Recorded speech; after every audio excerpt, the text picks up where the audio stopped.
नमस्कार प्रणाम। हम राइटर राकेश आप सबके प्रणाम करतनी और ये हमार राइटर राकेश पेज बा।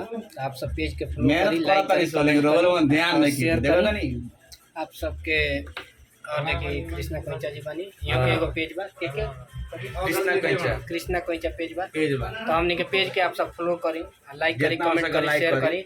और बहुत अच्छा अच्छा गाना अभी हमने के शूटिंग भइल कांवर के, जौन की MS म्यूजिक से आ रहा बा और RS म्यूजिक से। MS म्यूजिक पर हमारा गाना सबसे ज़्यादा मतलब कि लगातार गाना वही पर होता है। बहुत लोग कमेंट आवता है भैया गाना कहाँ से आता है आजकल रहता। तो MS म्यूजिक से हमारा गाना आ रहा बा, लिखल हमारा गाना कांवर लोकगीत सब कुछ के शूटिंग वूटिंग भइल बा। और यहाँ बानी शशि लाल यादव जी, तो 1 मिनट ना भइल लेकिन 3 मिनट यहाँ के पुगा दे। नमस्ते प्रणाम, हम भोजपुरी गायक शशि लाल यादव। बड़ा ही खुशी की बात बा कि आज दूधू को कवि जी लो और दोनों बड़े भाई हैं लोग। जय हो जय हो। और अभी हमने बिजनेस यहाँ लगे के बिजनेस फैलावल जाता है। हाँ हाँ, देखिए 3 मिनट के वीडियो चाहिए लगे और कुछ सहयोग करी देखे में बनाइए दे। हाँ, मानता नहीं बन जाए वीडियो 3 मिनट के। आप सब देखिए ओकरा के आखिर 3 मिनट में कितना लागत है समय है जो नहीं देखे बताओ रहा 40 को रख दी।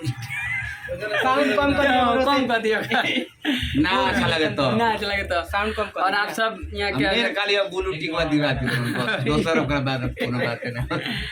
और ओकरा बाद आप सब वीडियो के लाइक करी, कमेंट करी, पेज पे देखते हैं तो फॉलो करी और एक यूट्यूब पे देखते हैं तो चैनल के सब्सक्राइब करी और ढेर सारा आशीर्वाद प्यार दुलार दी।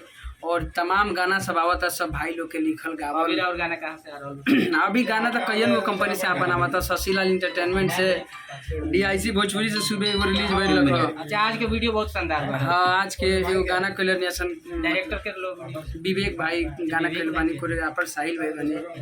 और मजा भी लगाना देखे। हाँ, मस्त बा। और वीडियो क्वालिटी अच्छा है, लेकिन कैसा चीज देख नहीं की ना हम क्वालिटी तो सब के अच्छा रहला लेकिन और अभी तमाम गाना DIC से अपन आवता, शशिला इंटरटेनमेंट से, सारके म्यूजिक माने जाना कंपनी के गाना हम ले लेल बने ओकर बता नहीं यसी भैल।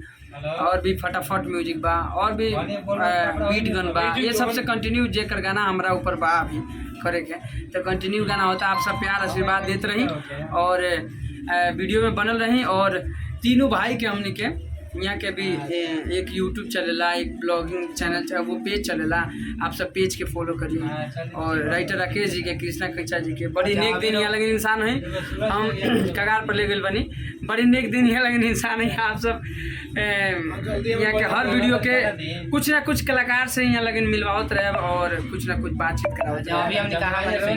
और अभी हमने संजय लहरी भी आए, बहुत अच्छा कलाकार है, फिल्म भी कलाकार है। और वहाँ के स्टूडियो है विकास जी के, अम्बे रिकॉर्डिंग स्टूडियो दिल्ली। तो हमने स्टूडियो में ही बानी सन अभी गाना रिकॉर्डिंग करे पड़े, तो वही सब में थोड़ा सा मस्ती हंसी मजाक होता है। तो आप सब वीडियो में बना रही और नेक्स्ट कौन वीडियो हो तो लाइक करी, कमेंट करी, ज़्यादा शेयर करी। जय मतलब पेज के तनी फॉलो करी, ध्यान दी। प्रणाम नमस्कार।